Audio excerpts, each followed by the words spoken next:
Tūtara mai I runga, tūtara mai I raro, tūtara mai I roto, tūtara mai I waho, kia tō Aotearoa mori tū, te mori, ore kite katoa, homie, hui tai ki e. E rau rangatira ma, tēnā koutou katoa, good afternoon, ko Vicky Watson, toko ingoa, ko taku me mahi ki Aotearoa Circle, ko te Chief Executive. My pleasure to welcome you today. Particular welcome to a couple of our guardians and also co-chairs and leadership group members of the agriculture sector adaptation roadmap. Today we have Annabell Chartres, the partner climate change sustainable value at PwC, and Dr Victoria Hatton, who has been leading this particular work. So Annabell, just in terms of rules of engagement, if we can just put comments and questions in the chat, and what we'll do is we'll have a presentation from the team and then open to questions after that. So thank you. Over to you, Annabell. Thanks, Vicky, and kia ora everyone on the call today. Looking forward to taking you through the work that we've been doing, which is a very exciting project, and we hope one that will be incredibly impactful and useful for the sector. Victoria, if you could just move to the agenda slide. What we're going to get through in the next 30 to 40 minutes is an overview of this work that talks initially about why we're focusing on adaptation in the first place, the project scope that we're partway through, the specific focus on the climate risk identification and scenario analysis, which forms the core part of this work, the Te Ao Māori framework that we have adopted to sit around everything that we're doing as part of this project, and our journey ahead, what we're doing, what we've achieved so far, and how this work will close out. I'll hand over to Victoria to take us through the first part of this agenda and talk to you all soon about the project scope. Thanks, Victoria. Thanks, Annabell. Kia ora koutou, everybody. It's a pleasure to be here today to talk about this project and recognising the co-chairs and leadership group and technical experts that are on the line. So why adaptation? We're at a critical point, I think, across all 4 domains of well-being, which is culture, economic, political, and well-being. We are very conscious that what happens on the land impacts our biodiversity. It impacts the fresh water, it impacts the marine environments, and mostly our greenhouse gas emissions. And so this project is set within the context of those 4 pillars of well-being.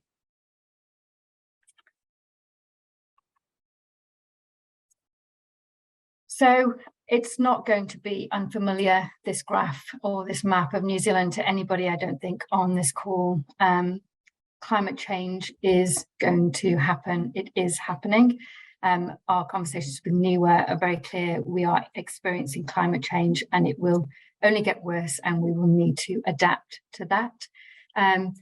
New Zealand's projected to warm by up to 3 degrees by 2090 relative to 1995. And this is primarily depending on the level of future emissions. So if we continue to emit at the level we are emitting currently with no mitigation, we are likely to experience the severe end of that. The more that we can mitigate, the more that we can stop emitting, the less harsh our climate will change in terms of temperature. But one of the things that we do know is that hot extremes will become more frequent and intense, particularly in the north and east of the country. And that's what we're seeing on the map, which is predominantly orange and red. Mean temperature shows that we're going to get hotter in those areas. And the map on the other side with the greens and blues shows that changes in rainfall patterns will become variable, but we're going to get wetter in the south and east, and the north is going to become drier. What this means is that we're going to see more growing days and fewer frosts in certain areas. We're going to be able to plant new varieties. and we're going to be able to push horticulture into what we're calling unknown areas. So we're expecting to see land use change as a result of the climate change and the impact in New Zealand. So on the back of that, we're expecting that farm practices will change. And we might see an increase in water storage. We might see an increase in the likes of herd homes or housing for our livestock when we need to get them out of the heat, create shelter. And we're likely to see changes in how we milk our livestock. When we talk about climate change as well, the big risk for us is around financial stability, and we'll definitely see investor choices being made on the back of climate change and sort of mitigating risk in that way. So confidence will definitely be impacted over time.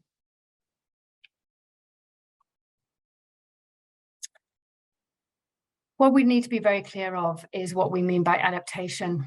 And we talk quite loosely about adaptation and mitigation, sometimes without really understanding what we mean by those two terms. And so what we're demonstrating here is that when we talk about adaptation, we're talking about the effects of climate change on our agriculture system.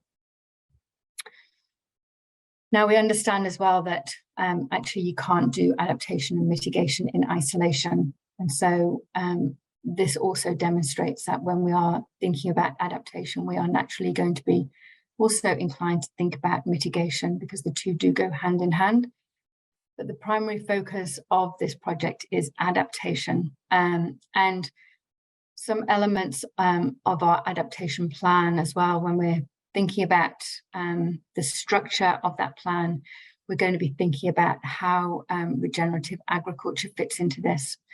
Regen agriculture is, as you are all probably aware, is something that we talk endlessly about in the sector. We have yet to define it. We're not going to try to define it in this project either, but we are going to have an emphasis on how we can build back our landscapes better, more productive, more sustainable, and create regenerative pathways within our agriculture system, build resilience through the adaptation roadmap and plan.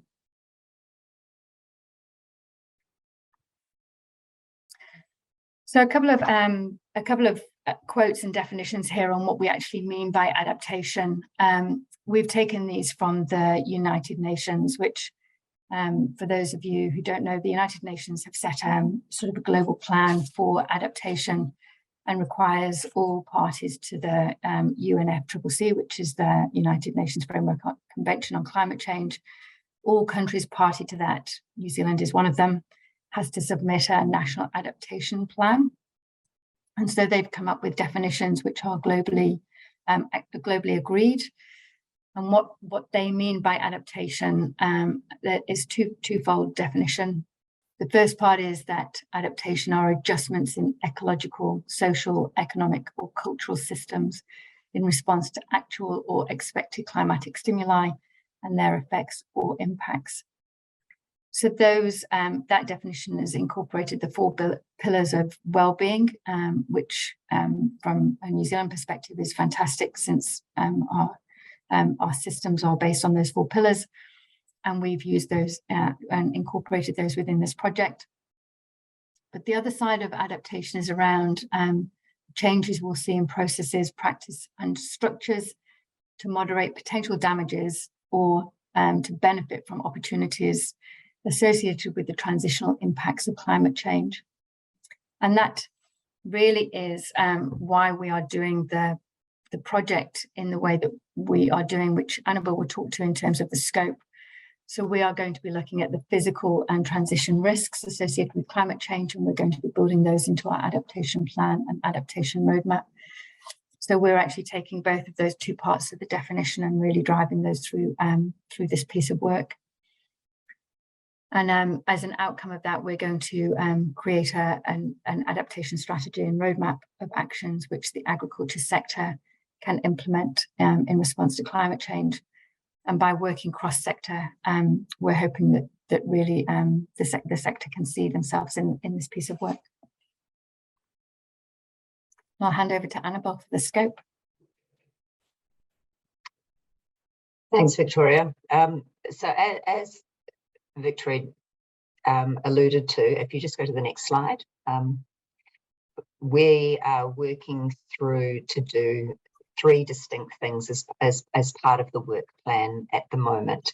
But ultimately, what we're looking to explore is how climate change could affect the agriculture sector as a whole, and then how it should respond, not just tomorrow, but in successive time horizons into the future as well, given the inherent uncertainty around climate change. So the 3 aspects that we are working through, the 3 elements of this project are, first, as Victoria talked about, identifying climate risks and opportunities and developing the climate change scenarios at a sector level in terms of how those risks play out across various different climate scenarios. We're then working through to highlight the challenges that the industry faces in light of those risks and the impact they could have under different situations. And we're also looking at the opportunities as well, because this, while there are obviously very real risks associated with climate change, certainly as Victoria talked to before, there are also a number of opportunities. So with land use change, while it may stop us doing some things in New Zealand, it could create new opportunities for us as a sector as well. And we'll be looking at those as part of this work plan. In terms of the outcomes, there will be a report at the end of this, and that will have 2 elements to it. Firstly, the sector level climate scenarios, which we hope will be very pragmatic and useful tools for agricultural sector participants to use as they look at climate risk and opportunity within their own organisations. And then a sector level roadmap, understanding what the sector could do to respond to some of these risks and opportunities from climate change in the future. Next slide. Just very quickly, in terms of the approach we've gone through with the stakeholders that are involved in this work, we started out with the risk assessment, so understanding those material and most significant physical and transitional risks that the sector faces.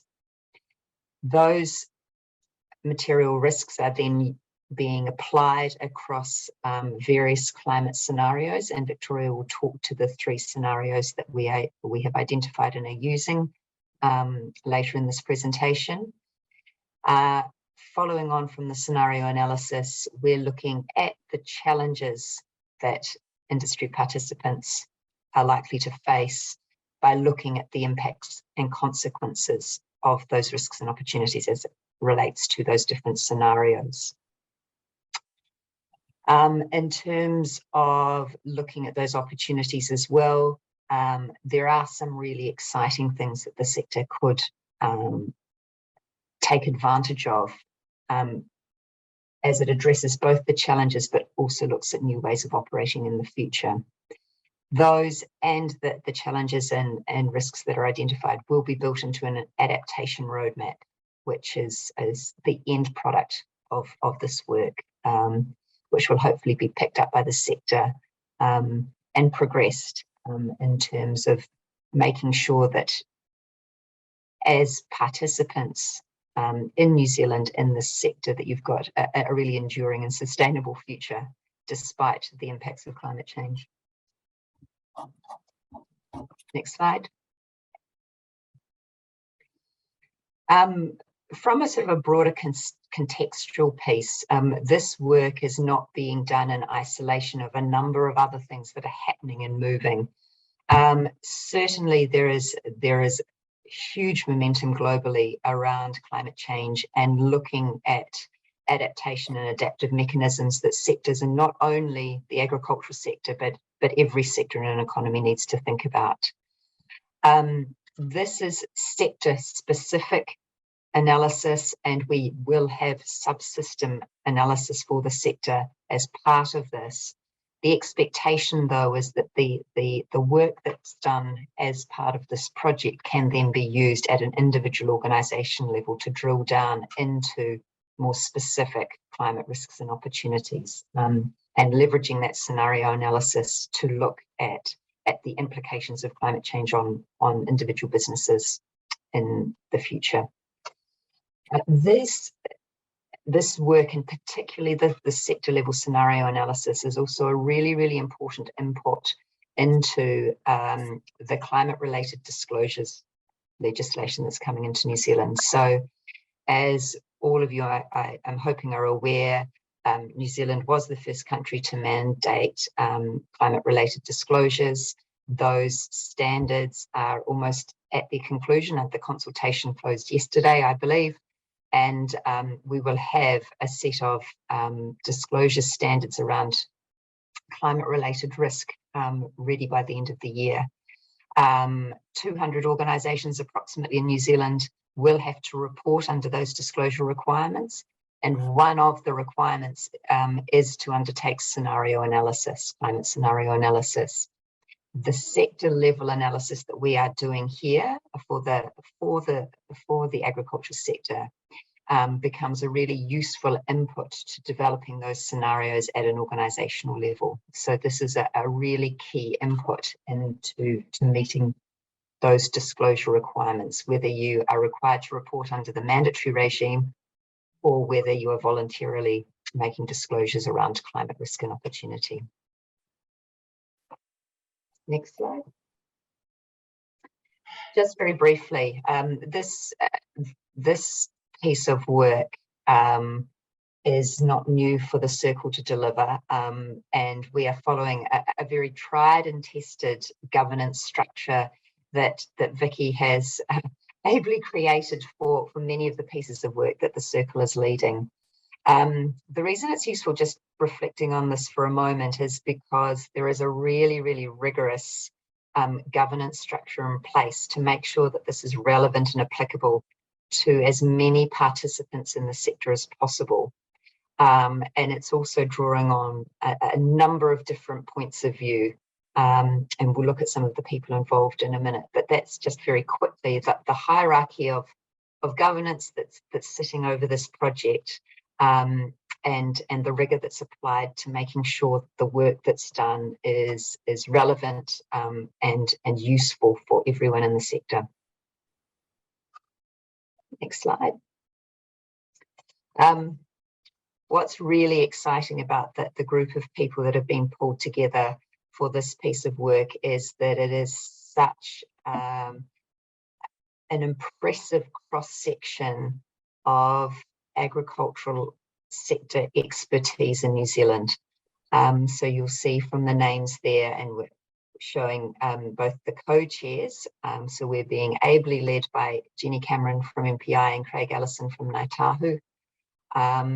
And then we have a really, really impressive group of individuals who are bringing their expertise, points of view, and their specific organisational experience to bear to make sure that this piece of work is grounded in sector experience.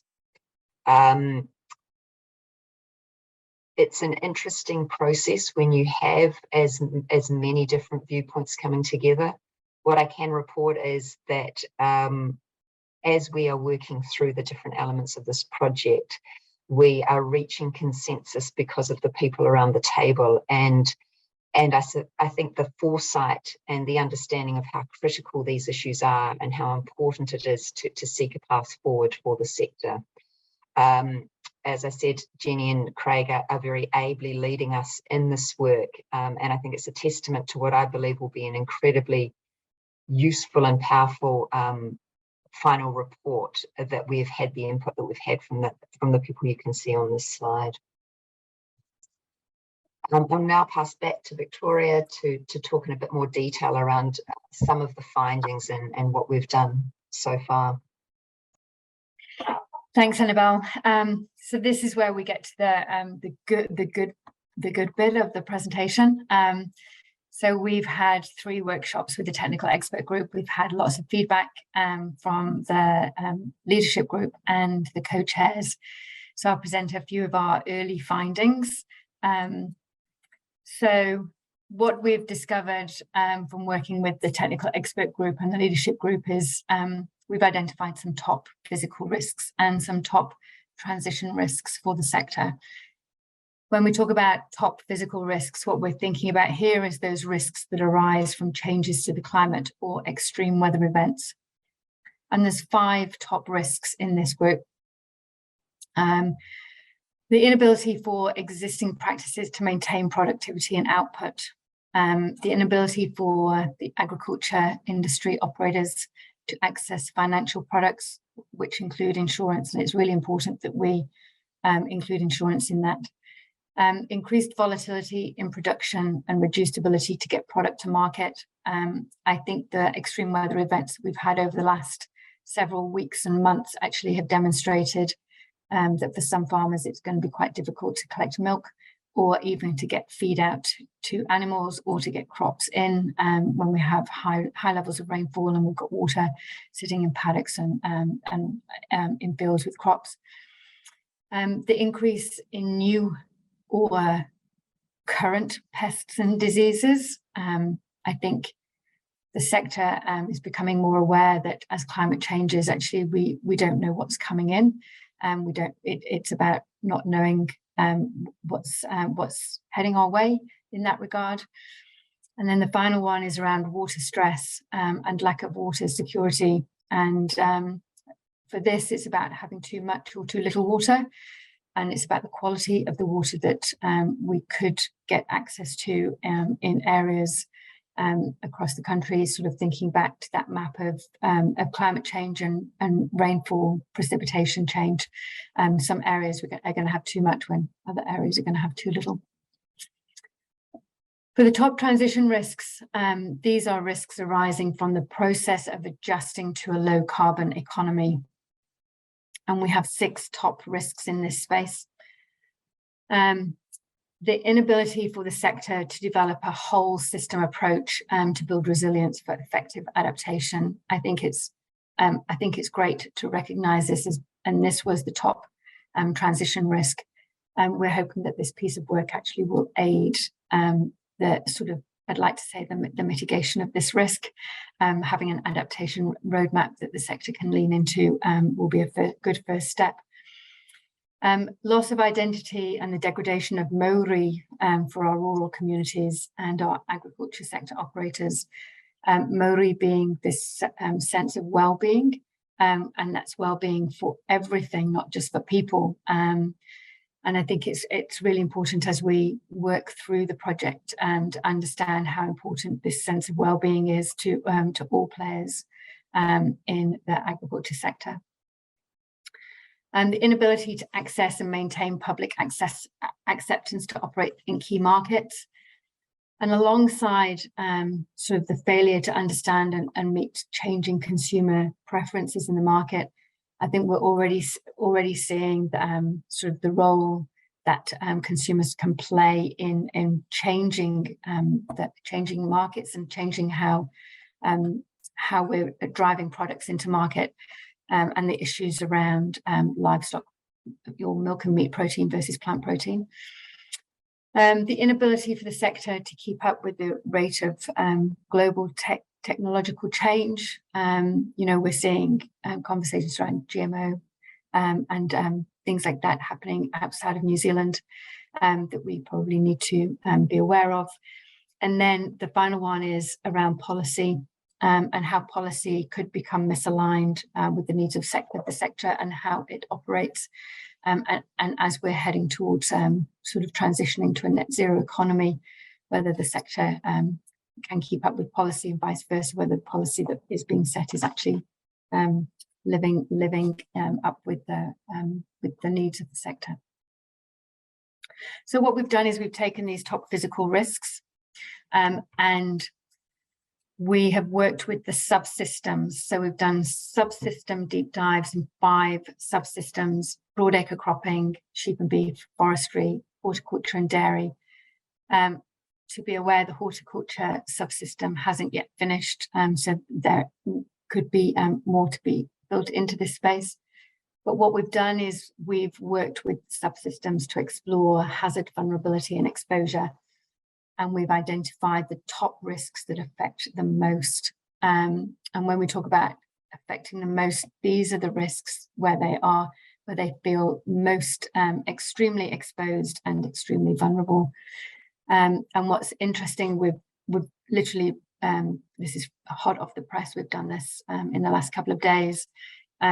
So we haven't yet really mapped where these sit in each of the subsystems, but we will also look at how these play out across different regions of New Zealand.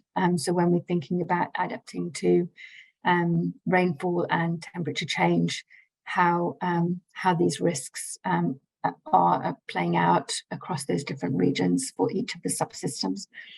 So this is still a work in progress, but it's very exciting to see that we've sort of identified these as a group of technical experts and leaders.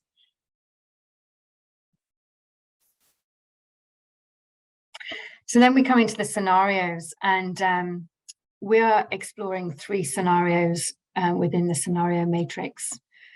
And again, hot off the press is our Terreo names for these scenarios. And I have Craig Ellison and Naitahu to thank for coming up with our translations here. The 3 scenarios are Hopo, which is literally translated means misstep.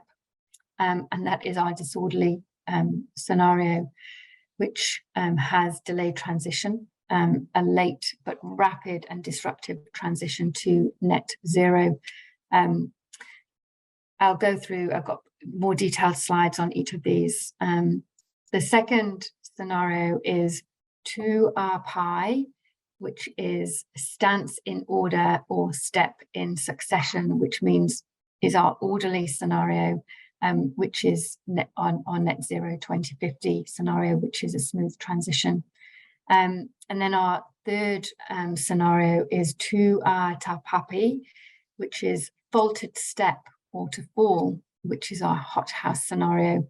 And this is the scenario that we're on our trajectory to reach. It's our current policies trajectory, which has got high transition, or high physical risk and low transition risk. So let me just walk you through what each of these means at a super high level. So our 2R pi scenario out to 2050. So we have strong and immediate action in the early 2020s. So sort of now under this scenario in this world. These are plausible worlds. So there's no evidence to back up sort of the thinking, the narratives that we are creating with the technical experts and leadership group here. We have used reference scenarios from around the world, including our own Climate Change Commission reference scenarios, but we've picked up on the International Energy Agency scenarios, and also the NGFS, which the abbreviation, the full name for the abbreviation has just escaped me. So I will come back if anybody asks. Network for Greening the Financial System. Thanks, Annabelle. I was sitting here thinking, I wonder what that was. Thank you. So basically, out of those reference scenarios, we've picked up some data, which we thought would be quite relevant for the group here to think about what this world looks like out to 2050. So in this scenario, we've reached net zero 2050. We've kept temperature to about 1.5 degrees. But we're still experiencing climate change worse than we're experiencing it now. So whilst we've got sort of low physical risk here, we're still experiencing more climate change impact. And that sort of plays out in terms of extreme rainfall and extreme temperature days. Also, something really interesting to note here is the high price of carbon per tonne. It's sitting at about $250 in these reference scenarios. and population increase. And as you'll see as we work through the three scenarios, that population increase plays quite a significant role, because of course as climate changes we're going to experience migration from a climate change migration perspective, and that has an impact on New Zealand and New Zealand growth. But basically what we're seeing here is severe weather events worsen. Farmers and growers are well prepared for the transition, and it's a smooth transition. Tech change is fully implemented on farm and across our processing space, and they have access to data at their fingertips, and capital and insurance is all great.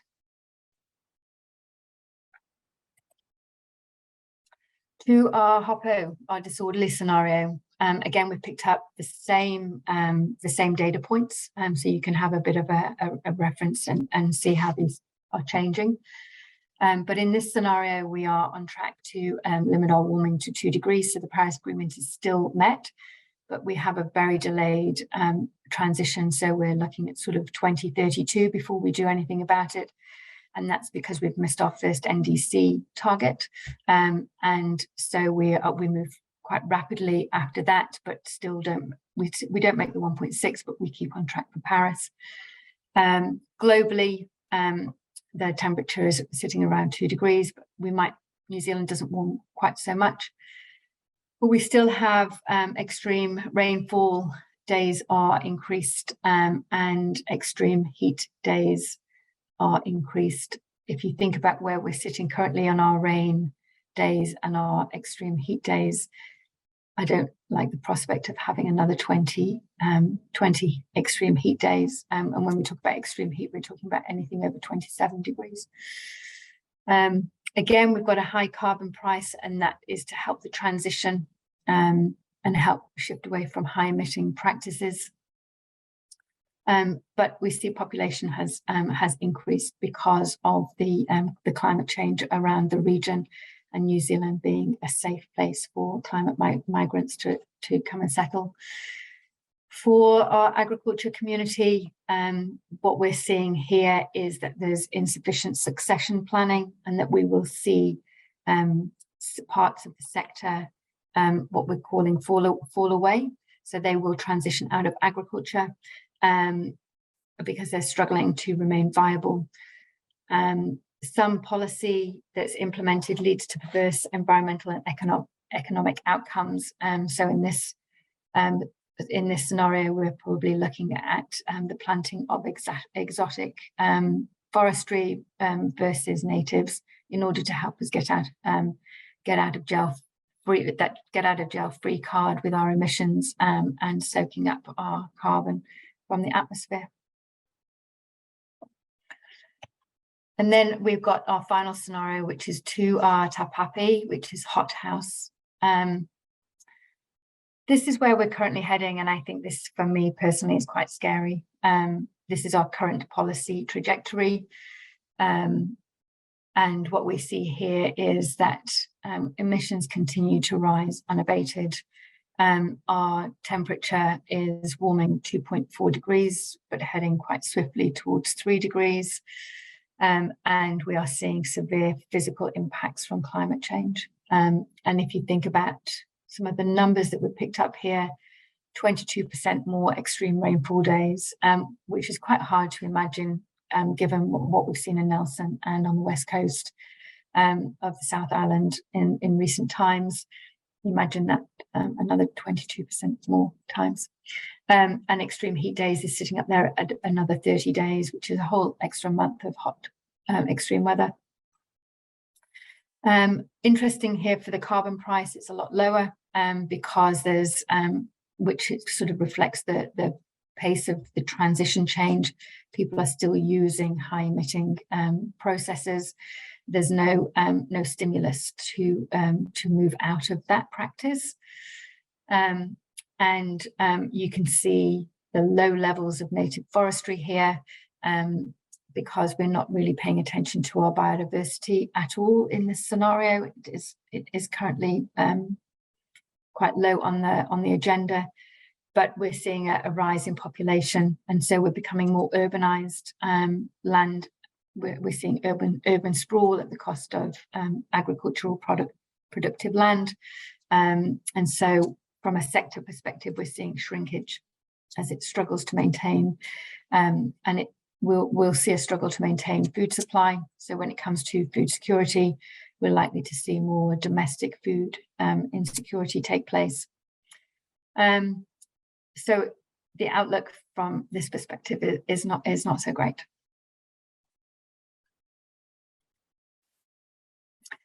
So I'll just move on very quickly to cover our Te Ao Māori framework, and again we really have to thank Craig and his team at Ngāi Tahu for conceptualizing the Te Ao Māori framework, which personally I think is quite amazing. So the initial thoughts for the framework have been around the manaia and the symbol of guardianship, which sits really nicely with the circle and the idea of guardianship of our land and our people. But what we have sort of realized is that actually guardianship is not enough, because guardianship has got us to where we're currently sitting, and what we need is the idea of a taniwhara and this hugely protective, hugely powerful, what is a monster, but we're not typically thinking of it as a monster, but this hugely powerful idea of protecting our land. And so what we are wanting to get out of this adaptation roadmap is the idea that we want to be fierce and resolute with our when we're thinking about adapting and building resilience into our agriculture sector, and enabling us to transform from this concept of guardianship to a taniwhara, so moving from passive to fierce with the adoption of the changes that we're going to endorse, which is very inspiring. And then very quickly, conscious of time, our journey ahead from here.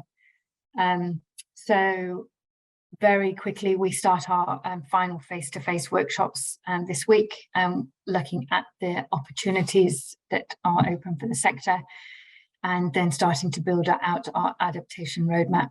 We are in Auckland this week, then Wellington the week after, and Christchurch the week after that, and then we have a series of who is with our co-chairs and leadership group, where we are drafting the report, compiling the scenario narratives, and then writing the adaptation roadmap and actions, which will all go out for a series of review processes with the leadership group and the technical expert group, for a soft launch at Field Days in November, which I'm sure Vicky can talk to. Thank you. Thanks, Victoria and Annabelle. It's a really comprehensive piece of work, and on this call we have a number of people from within the agriculture sector who I think would have found that particularly interesting, but we also have those involved in climate scenarios and thinking about adaptation in other sectors. So it's really interesting to again see how we're approaching this. And we even have a couple of international consultants who have logged on to no doubt learn from how New Zealand is approaching this work. Look, the circle is about action. We are about restoring natural capital for our future generations. So for us, the circle's work really starts when this lands on the 28th until 30th of November. So from that point, we will be identifying which ones from the actions, from the response in the adaptation roadmap that the circle will look to focus on, and then who else within the system will look at other areas within the roadmap. I do have a question. I know there are some in the chat, which I will also get to, but just before we start, because I think it's really important to clarify this. And I did see Jenny Cameron, one of our co-chairs, come on the call. So hopefully you might be available too, Jenny, to help answer this. But I think it's really important to check how does this work build on and consider other work that's already happening in the sector, because the Circle does, as one of its principles, does not like to duplicate, and frankly we don't have enough time to duplicate. So just keen to hear from you about how this is building on and complementing. Kia ora. Thank you, Victoria and Annabelle, and for that overview, and thanks, Vicky. Yes, so this work builds, not to repeat, but it will build on work that's already existing through current industry strategies, where Fit for a Better World is leaning into for the food and fibre sector, as well across government and industry bodies and businesses. But it's really the key goal of it is to fill that gap or help to accelerate the learning and the opportunity around getting our heads around what these scenarios are going to be playing out. And so the work then can be taken into businesses, into industry bodies, into community groups, and then be able to start that conversation so that we can work through what the options are as we go forward. So it is very much to fill that space and not duplicate, but complement. Thanks. Thank you. Thanks, Denny. Look, Annabelle and Victoria, at the beginning, we, in some of those leadership group and TEG meetings, we did, one of the task was to define the agri sector and how we were going to split it. So Maitland's just asked in the chat that some of the smaller agri sectors, pork, deer, goats, etc., weren't kind of broken out. And I just wondered if you could do a summary of how we landed on those 5 subsystems. Perfect. I'll answer. I can take this question. So great question, Maitland. So and I can share, we'll share the slide pack actually, Vicky, but what I'll do is I'll pop in the value chain that we've defined for this project.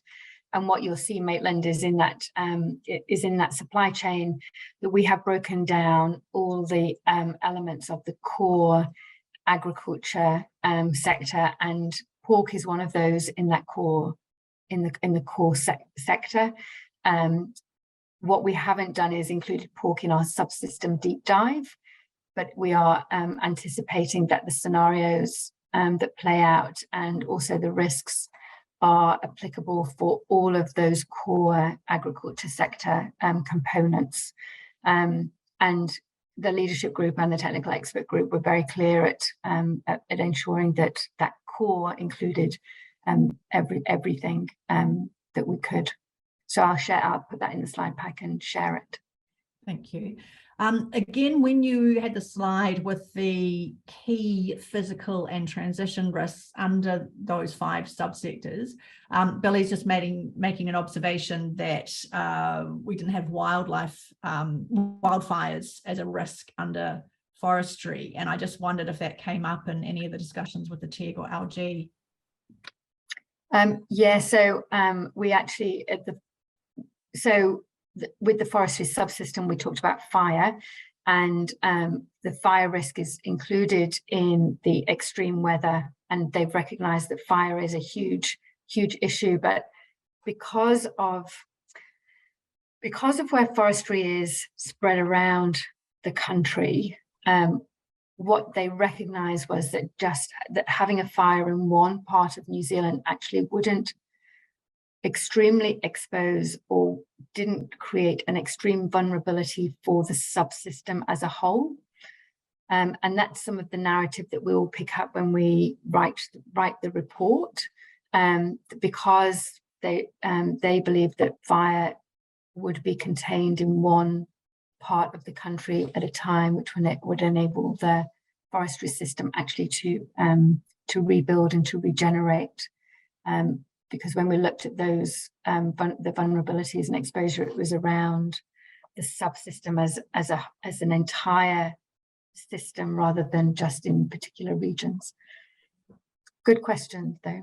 Thank you. I'll just build on that a little bit, Victoria, because I think it's also worth reinforcing that because this is a sector level scenario analysis, and while we have gone into a subsystem level, the expectation is for this to be applicable to you as an organisation, there is still another level of detail that needs to happen in terms of your individual risk and opportunity analysis or assessment that needs to take place, because there will be unique organisational considerations to take into account that may be more specific, where some of these are more elevated risks or even less elevated risks for you as an individual organisation. But as Victoria said, from a broad sector or subsystem perspective, it's about that vulnerability for the sector or subsystem.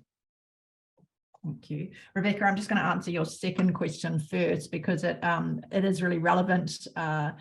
Other sectors are doing their scenarios, and the Circle has also done this with the seafood sector. We're doing it with the tourism sector. PwC is also leading that one. But obviously insurance has just finished, and the banks are still in progress as well. And I think it's a really relevant question for you to answer, Victoria and Annabell, about how we're intersecting some of those that are really relevant, for example, the banks and the insurers, to make sure that we're not working in isolation. So I'll pick this up first, and you can follow, Victoria. We are working closely with the work that's going on, and it's literally in parallel at the moment in terms of the banking sector scenario analysis. So there is agreement of both sector groups that the material risks are appropriate from both perspectives, because the banks, of course, are very interested in how the agricultural sector defines its climate risks, because that plays into how they assess risk against their loan books, as you're all aware. The insurance sector work has concluded. That has been a very important reference point for us as we've developed these scenarios as well, and understanding what they see as risks and making sure that what we are doing is not misaligned or in contradiction to the risks they see as an industry group. Yeah, and I'll just build on that from a scenario analysis perspective. So we are, as well as the risks, working very closely with banking on the building out of the scenarios, and because we're all using the XRB aligned guidance, we're all using the same scenarios, same temperature pathways. So that combined with understanding where the key risks are means that we are sort of likely to come out with scenarios where we can see sort of key reference points being met. We're working with EY, who are leading the banking sector, very closely. We've shared with them some of the outputs from our workshop, and we've got a meeting to discuss how we go about the next step of that. Thank you. And just another question from Rebecca, and it was one I noted, so I'm looking forward to the answer on this. The orderly and versus the disorderly scenario, from her understanding, the transition risk path is the driving change between these two scenarios, and the physical risks are somewhat similar. But looking at the variables, the temperature differential is quite high between the 2 degrees versus 1.5. Yet the carbon price is the same, a main transition factor. So I'm just wondering if you can explain the basis behind those choices. So those are the carbon price is taken from global scenario reference points, but I can explain why they are the same. So the temperature differential is because we've gone late in the piece in a disorderly scenario. So we've waited until 2032. It's another 10 years of climate change that we've experienced with no mitigation in place. So by the time we get to 2050, we've missed our 1.6 degree temperature. The carbon price is the same at 2050 because the transition pace has has come in at the same level as the orderly at 2050. So that's why the carbon price is the same at 2050. What we've not done is shown what the carbon price is at certain points along the way drive that transition. So so we can sort of, the reference scenarios demonstrate that on the pathway to 2015 disorderly, it's likely to have a higher carbon price at some point to really push that transition in.